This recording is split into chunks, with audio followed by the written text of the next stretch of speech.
I want to ask you a question, and I want you to really think about it for a second. What do the original text of the United States Constitution, a massive modern megacorporation, and a highly advanced artificial intelligence system all have in common? I mean, on the surface, absolutely nothing, right? Right, absolutely nothing. But if you dig just a little bit beneath that surface, you'll find that they all force us to grapple with a single, deceptively dangerous word. And that word is person. Yeah, and it is a word we use literally every single day. We throw it around casually, assuming it's just a neutral biological fact, like just a simple synonym for a human being. Exactly. But when you look closely at how it actually operates in the world, in our laws, and in our history, it is anything but neutral. It is incredibly loaded. And that is exactly why we are here today. Welcome to today's deep dive. We are exploring a fascinating and honestly pretty mind-bending philosophical argument regarding what is called the dissolution of personhood. It's a heavy concept, but so important. It really is. Our mission for this deep dive is to figure out if this concept of personhood, which we usually think of as like this ultimate moral shield, the very thing that guarantees our rights and protects us, is actually a broken manipulative tool. Right. And we're looking at the argument that we might need to completely abandon that word in favor of much more precise language. Because the stakes here are incredibly high. We aren't just having a semantic debate over coffee. The way a society defines personhood dictates who gets protected, who gets excluded, and crucially, how we are going to prepare for a very near future that includes non-human intelligence. Yeah, the words we use in our courtrooms and our legislation, they quite literally determine matters of life and death, of freedom and subjugation. Exactly. So, okay, let's unpack this. Let's start by attacking what is probably the most common misconception you and I have, which is the illusion of neutrality. Right, the idea that it's just a fact. Yeah, because we typically assume personhood is just a scientific description of who matters. You know, you look at a human, you say, that is a person. Hmm.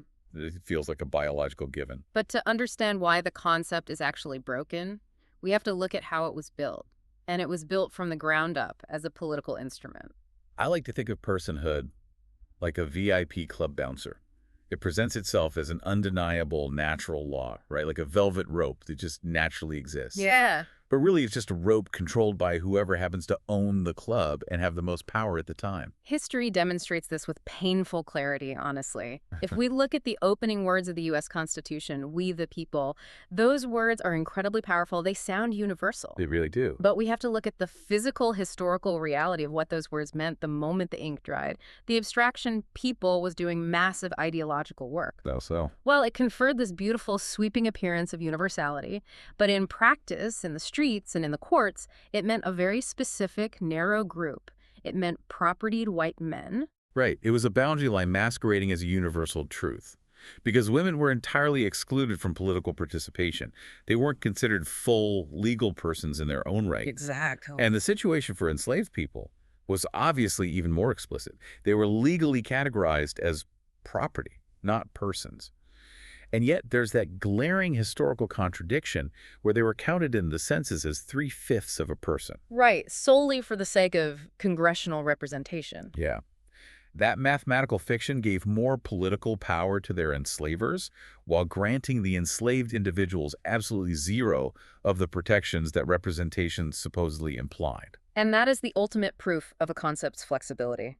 The document spoke the soaring language of natural rights while simultaneously encoding the legal non-personhood of a massive portion of the human beings living right there within its jurisdiction. It's wild to think about. It shows us that personhood isn't a neutral identification of beings who share moral properties. It never was. The history of the concept is largely a history of exclusion. Wait, I'm stuck on something here, though. Let me push back for a second. Sure. Look at the 20th century. Look at the civil rights movement, women's suffrage, the expansion of rights for people with disabilities. Didn't we eventually fix this? No. Doesn't that historical moral progress prove that the concept of personhood can work, as long as we just keep updating the guest list and widening the circle to include everyone? See, what's fascinating here is that it is so tempting to view history as this natural arc bending toward justice, where the concept of personhood suddenly recognized its own logical flaws and corrected itself. Right, like the word just naturally evolved. But that's a dangerous misreading of how those rights were won. That moral progress didn't happen because the word person naturally expanded. each of those expansions required brutal, hard-fought battles against the existing power structures. Oh, I see. The marginalized groups didn't just walk into a courtroom and prove they were biologically or philosophically persons. They had to organize, protest, and fundamentally challenge the political power that found their exclusion convenient. Ah, okay. So the word itself didn't dictate the outcome. Not at all. Power determined the outcome. Power decided who was allowed inside the circle, and the term personhood merely provided the vocabulary for that decision after the battle was already won. Wow. The concept itself is designed to be a threshold. It is a boundary. And because it is an abstract boundary rather than a concrete physical reality, it can be manipulated by whoever holds the pen. Which brings us to a part of this deep dive that completely blew my mind. Because if personhood is just this flexible legal threshold rather than a natural reality, what happens when the people in power decide to apply it to something that isn't even remotely human? Right, the ultimate inversion. Yeah. Corporate personhood. Yes. This is where the sheer mechanics of the concept really break down and reveal how arbitrary the whole system is. Through a sequence of highly contested judicial decisions stretching across the 19th and 20th centuries, corporations, like literal business entities, were granted legal personhood. Just to ground this in reality, we are talking about a legal fiction. It's like giving a driver's license to the abstract concept of a vehicle, rather than an actual human driver sitting behind the wheel. That's a great analogy. I mean, I've never seen a multinational conglomerate stub its toe and cry. A corporation has no body. It has no physical experience. It has absolutely no capacity for suffering and no genuine emotional stake in its own continuity. None whatsoever. So how on earth can a corporation have a religion? How can it suffer an injury if it doesn't have a nervous system? If we connect this to the bigger picture, that is the exact absurdity of it. But the corporate personhood case makes visible what was always true about the concept, even when applied to humans. Which is what? It proves definitively that personhood is a legal and political construction, not a natural kind. Once personhood becomes the operative legal concept, the question stops being about morality. It just becomes who or what satisfies the legal criteria for personhood. And suddenly, that profoundly important question isn't answered by biologists or doctors or ethicists. Nope. It is answered by lawyers and judges reading precedents. Yet they can satisfy that legal test without ever having to reference moral properties like pain, fear, or suffering. The very physical realities that supposedly justified extending protections to humans in the first place. Exactly. Look at cases like Citizens United or massive environmental disasters where corporations use their personhood to shield themselves. Yeah, this isn't just some weird, dusty legal quirk. Corporate persons can now claim freedom of speech, freedom of religion, and constitutional protections that actively compete with the interests of actual flesh and blood humans. And in many courtrooms, the corporation wins. It is the logical consequence of building a moral and legal framework on an abstract category rather than concrete realities. It's just so wild. The word names whatever the relevant authorities decide it names. That makes the concept highly useful for those with the resources to lobby for that determination, and incredibly dangerous for those who lack that power. Okay, so the legal system and the political system clearly turned the word person into a weapon. But what about the philosophers? Ah, yes. I mean, we've had thousands of years of the greatest philosophical minds trying to figure this out. Why can't we just rely on philosophy to clearly, objectively define what a person is, lock that definition in a vault, and force the legal system to use it? Well, the philosophical tradition definitely tried. And to be fair, their accounts are much more rigorous than the political ones, but they ultimately run into a different set of walls. Like what? Take Immanuel Kant, for example. He grounded moral consideration in what he called rational agency. Okay, let's break that down. What does rational agency actually mean in plain English? It is essentially the capacity for autonomous self-legislation, the ability to act according to complex moral principles that you have reasoned out and given to yourself, rather than just acting on pure instinct or conditioning. So like think of a dog. A dog might stop chewing on your favorite pair of shoes because it fears being scolded. That's instinct, fear, and conditioning. Right. But a human being can decide to stop eating junk food or stop lying because they've philosophically committed to a set of internal principles. That ability to write your own rules and understand the abstract consequences of your actions, that's what Kant cared about. Correct. And then you have thinkers like John Locke, who took a slightly different approach. He emphasized consciousness and the continuity of personal identity over time. You know, your memories connecting your past self to your future self. Okay, I see where this is going. Modern analytic philosophy has tried to combine all these ideas, specifying properties like rationality, moral agency, self-awareness, and the capacity for complex relationships. So they basically tried to build the ultimate philosophical checklist for what makes a person. Yes, but there is a fundamental, devastating flaw in this approach. These philosophical accounts bundle together a set of properties that do not necessarily travel together in the real world. The bun Exactly. They take rationality, self-awareness, and moral agency, bundle them all up together, slap a label on it called personhood, and then use that bundle to draw a hard line separating what matters morally from what doesn't. Let me ask you, the listener, to imagine that checklist for a second.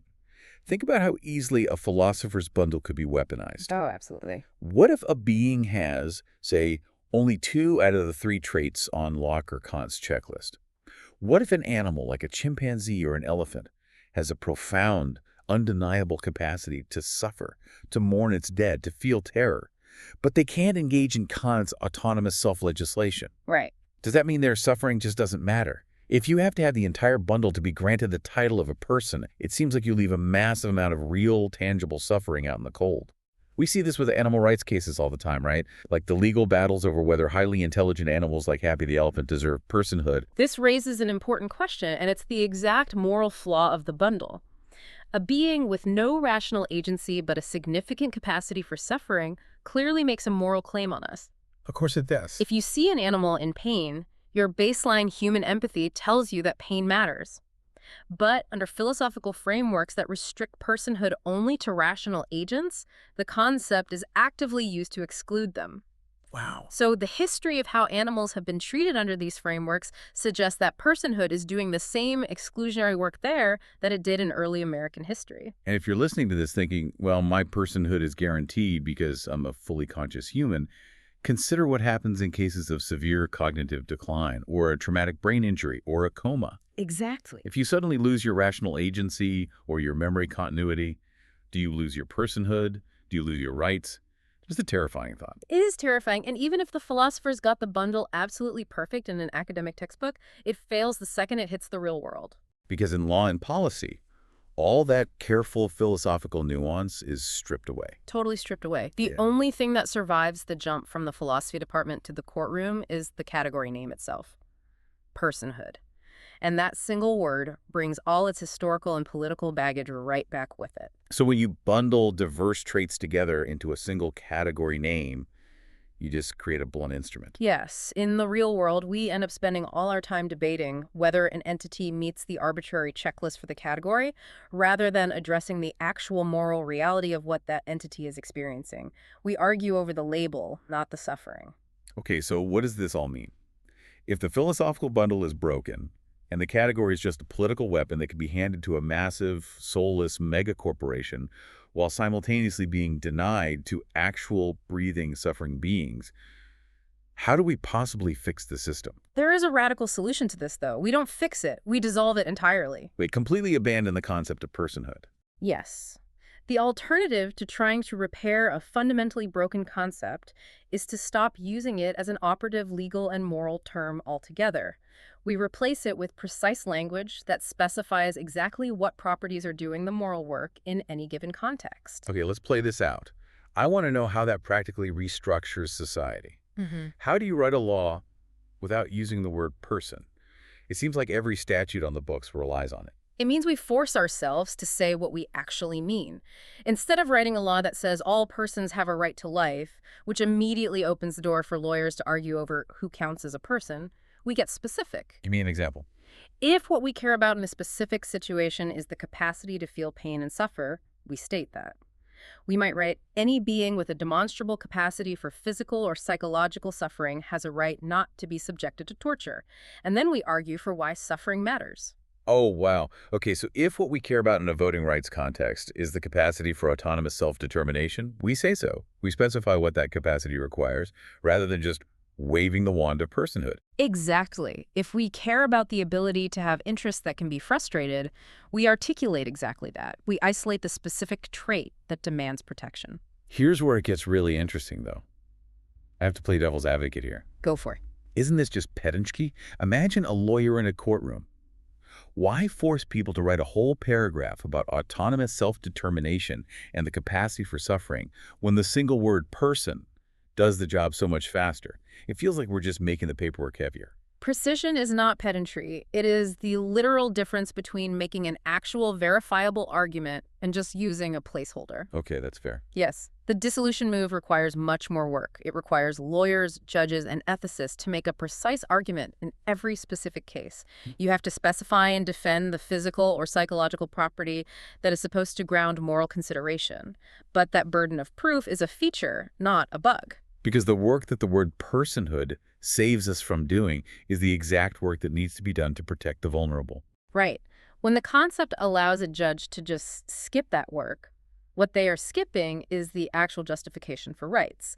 The abstract word fills the space where a concrete argument should be. And as our dive into history and corporations just showed us, that empty space is exactly where abuse, bias, and manipulation enter. By demanding precision, you remove the empty space.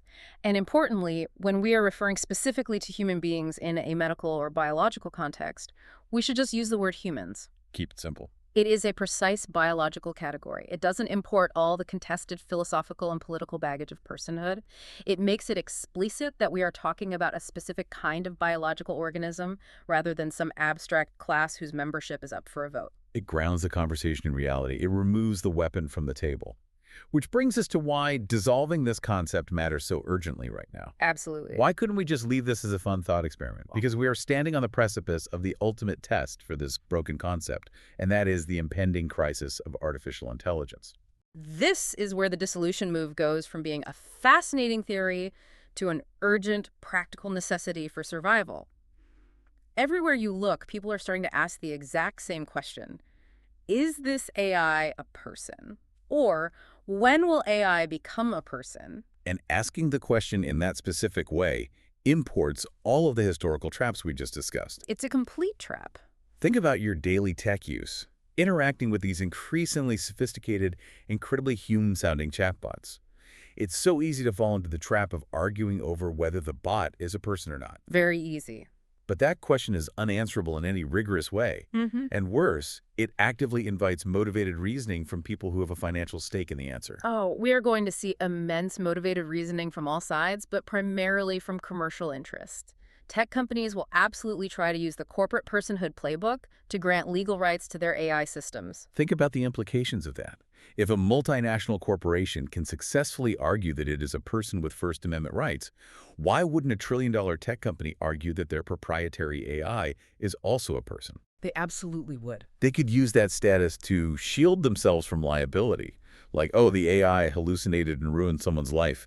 Don't sue us. Sue the AI. It's a person with its own agency. That is a terrifyingly plausible legal strategy. It is entirely plausible under the current framework. And on the flip side, we will see motivated deflation by those who prefer not to examine the moral questions at all. Right. People who want to use highly advanced, potentially sentient tools in the future without having to worry about any ethical constraints or labor rights.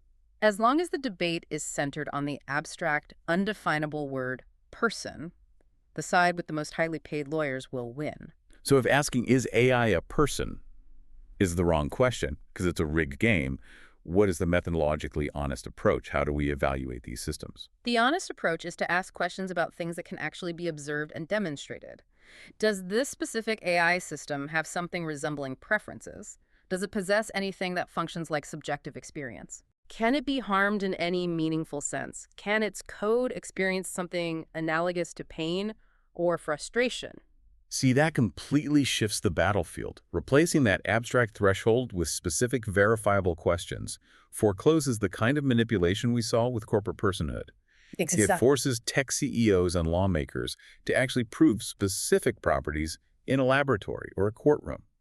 You have to prove the capacity for harm or experience, rather than just spending millions lobbying a judge to grant your software a category name.